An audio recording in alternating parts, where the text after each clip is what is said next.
Halo guys, di video kali ini kita akan belajar external flow dengan judul perilaku fluida di sekitar kapal. Kami dari Departemen Teknik Sistem Perkapalan, Fakultas Teknik Lautan, Institut Teknologi 10 November. External flow adalah aliran fluida seperti air atau udara yang mengalir di sekitar permukaan benda padat dari luar, bukan di dalam saluran atau pipa. Karakteristik external flow. External flow sendiri terdiri dari jenis aliran laminar, turbulen, steady, dan unsteady. Selain itu juga ada yang namanya boundary layer dan wake. Jejak aliran. Aliran laminar merupakan aliran fluida yang halur, teratur, dan berlapis-lapis yang biasanya terjadi pada kecepatan rendah dan fluida yang kental. Biasanya aliran ini di sekitar kapal saat kapal bergerak sangat lambat. Kemudian ada aliran turbulen, yaitu aliran fluida yang tidak teratur, berputar-putar, dan kacau. Umumnya terjadi pada kecepatan tinggi. Aliran turbulen memiliki bilangan Reynolds lebih dari 4000. Terus ada aliran steady yang merupakan aliran yang tidak berubah terhadap waktu. Sedangkan aliran unsteady adalah aliran yang berubah terhadap waktu. Kemudian ada boundary layer. Boundary layer, lapisan batas, adalah lapisan tipis fluida di dekat permukaan benda padat seperti lambung kapal, di mana kecepatan fluida berubah drastis dari 0 karena gesekan dengan permukaan hingga mendekati kecepatan aliran bebas di luar lapisan. Wake. Wake adalah daerah di belakang benda, misalnya belakang kapal, di mana aliran fluida menjadi kacau, berputar, dan kecepatannya lebih rendah akibat pemutusan separasi aliran dari permukaan.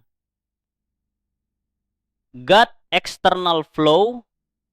Terdapat sejumlah parameter penting yang menentukan bagaimana fluida seperti udara atau air berinteraksi dengan permukaan luar suatu benda, misalnya lambung kapal. Setiap parameter memiliki peran tersendiri dalam memengaruhi gaya-gaya yang timbul dan karakteristik aliran yang terjadi. Salah satu parameter paling mendasar adalah kecepatan fluida, yang menyatakan seberapa cepat fluida mengalir melewati permukaan benda.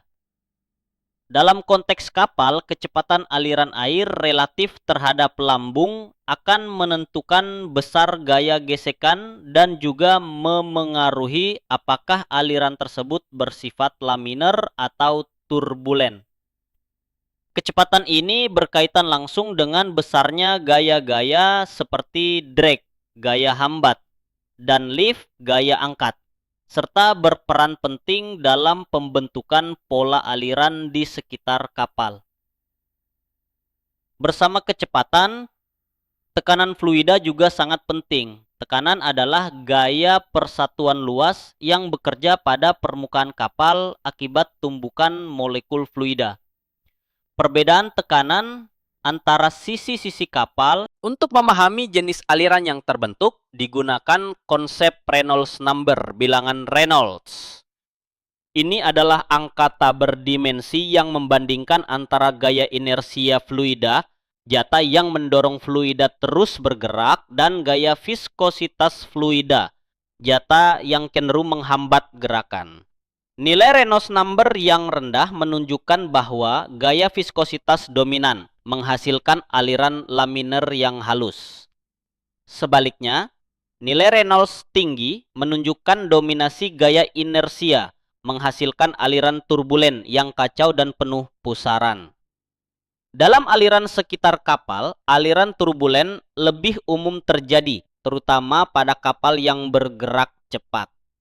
Selanjutnya, ada skin friction coefficient, yaitu Besaran tak berdimensi yang mengukur seberapa besar gaya gesekan fluida terhadap permukaan benda dibandingkan dengan tekanan dinamik fluida. Ini menjadi penting karena gaya gesekan antara air dan permukaan lambung kapal menyumbang sebagian besar dari total hambatan kapal, terutama pada kecepatan rendah sampai sedang. Oleh karena itu, kondisi permukaan kapal, halus atau kasar, sangat memengaruhi nilai koefisien ini. Dua gaya utama yang selalu dianalisis dalam external flow adalah drag dan lift. Drag adalah gaya yang bekerja melawan arah gerak benda, sedangkan lift adalah gaya yang tegak lurus terhadap arah aliran. Pada kapal, drag adalah gaya utama yang harus diatasi oleh mesin, karena drag menentukan efisiensi bahan bakar dan kecepatan maksimal kapal. Lift lebih banyak relevan pada komponen seperti rudder, sirip stabilizer, atau kapal selam, di mana gaya angkat dapat dimanfaatkan untuk manuver atau kestabilan arah. Saat aliran fluida melewati suatu benda, ada kemungkinan bahwa aliran tidak lagi mengikuti permukaan benda secara mulus. Fenomena ini disebut separation atau pemisahan aliran. Separation terjadi ketika aliran tidak mampu lagi melawan tekanan balik di permukaan benda, sehingga lapisan aliran terlepas dan membentuk daerah berputar-putar yang disebut wake di bagian belakang benda. Separation menyebabkan peningkatan drag secara signifikan karena timbulnya tekanan rendah dan aliran turbulen di belakang benda. Terakhir, ada efek yang disebut compressibility atau kemampuan fluida untuk berubah volume akibat perubahan tekanan. Efek ini menjadi penting bila kecepatan fluida sangat tinggi, biasanya pada aliran udara di atas kecepatan 100 meter per sekund, Mach 0,3. Prot number adalah bilangan tak berdimensi yang digunakan untuk membandingkan gaya inersia terhadap gaya gravitasi dalam aliran fluida, terutama di permukaan bebas seperti air laut. Prot number bukan hanya angka, tapi menunjukkan karakter aliran gelombang yang terbentuk akibat pergerakan kapal. Jika FR kecil, gelombang kecil dan kapal relatif tenggelam. Jika FR besar, gelombang besar dan kapal cenderung terangkat, planing. Grafik di sebelah kanan menunjukkan hubungan antara koefisien hambatan gelombang CD dengan Prot number. Terdapat dua kurva, satu untuk kapal tanpa bulbous bow dan satu untuk kapal dengan bulbous bow. Gambar ini menjelaskan pentingnya external flow pada lambung kapal, baik secara visual melalui simulasi aliran fluida di kanan maupun melalui poin-poin di kiri. Mari kita uraikan masing-masing efek yang disebutkan dan hubungkan dengan gambar aliran di sisi kanan. Efek terhadap tahanan, drag. Ketika kapal bergerak, air mengalir di sekeliling lambung dan menghasilkan gaya hambat atau tahanan. Gambar menunjukkan bagaimana bentuk lambung mengubah pola aliran. Jika aliran tetap streamline dan tidak banyak terjadi separation, maka tahanan dapat diminimalkan. Tapi jika banyak wake atau aliran terpisah di buritan, gaya hambat akan meningkat. Inilah mengapa desain bentuk lambung sangat tergantung pada pemahaman external flow. Efek terhadap stabilitas. Aliran air yang tidak seimbang di kiri dan kanan kapal dapat menyebabkan momen tumpuan atau gaya-gaya lateral yang mengganggu kestabilan. Misalnya jika bentuk lambung tidak simetris atau terdapat bagian yang menyebabkan vortex besar di satu sisi.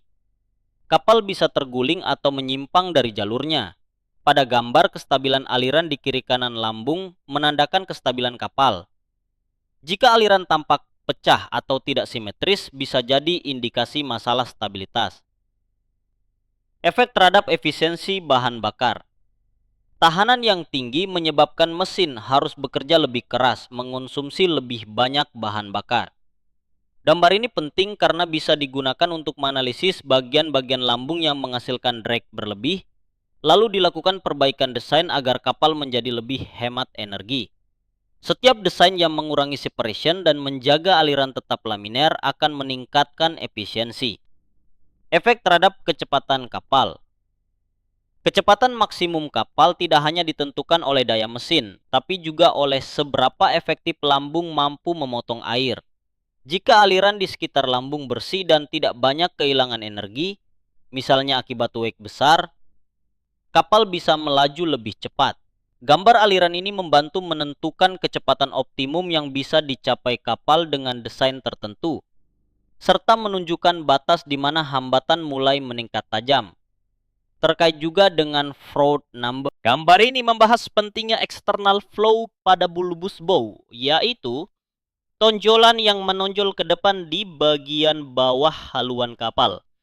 Gambar kiri atas memperlihatkan bulbous bow dari pandangan atas, yang jelas memperlihatkan interaksi aliran air dan gelombang yang dihasilkan kapal.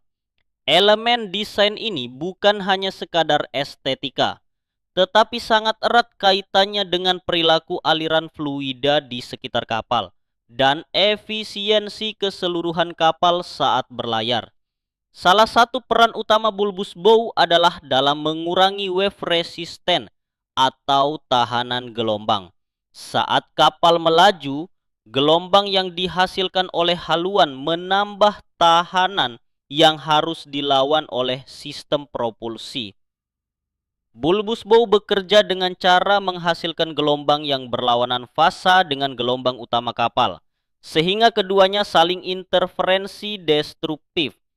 Interferensi inilah yang dimaksud dengan wave interference, fenomena di mana gelombang dari bulbous bow bisa membatalkan sebagian gelombang dari lambung kapal. Hasil akhirnya adalah pengurangan tinggi gelombang dan otomatis tahanan gelombang menjadi lebih kecil. Ini membuat kapal bisa melaju dengan kecepatan yang sama namun dengan konsumsi energi lebih rendah. Tidak hanya itu, bulbous bow juga memengaruhi aliran di sepanjang lambung, terutama di sekitar boundary layer dan wake. Dengan mengatur distribusi tekanan di area haluan, bulbous bow bisa menunda pemisahan aliran atau flow separation dan mempertahankan lapisan batas tetap tipis dan stabil. Ini membantu mengurangi gesekan fluida di permukaan kapal atau skin friction dan juga memperkecil turbulensi di belakang kapal wake yang umumnya merugikan efisiensi. Semua manfaat ini secara langsung meningkatkan efisiensi propulsi kapal dengan drag yang lebih kecil dan wake yang lebih bersih. Propeller bekerja dalam kondisi aliran yang lebih seragam, menghasilkan gaya dorong lebih efektif dan konsumsi bahan bakar yang lebih hemat. Kapal tidak perlu menambah tenaga mesin untuk mengatasi drag berlebih akibat bentuk haluan yang buruk. Namun efektivitas bulbous bow tidak berlaku untuk semua kecepatan. Komponen ini dirancang spesifik untuk bekerja optimal pada kecepatan tertentu yang biasanya dikaitkan dengan angka Froude number dari kapal. Jika kapal melaju terlalu lambat atau terlalu cepat dari kecepatan desainnya, maka interferensi gelombangnya tidak optimal, bahkan bisa memperburuk tahanan.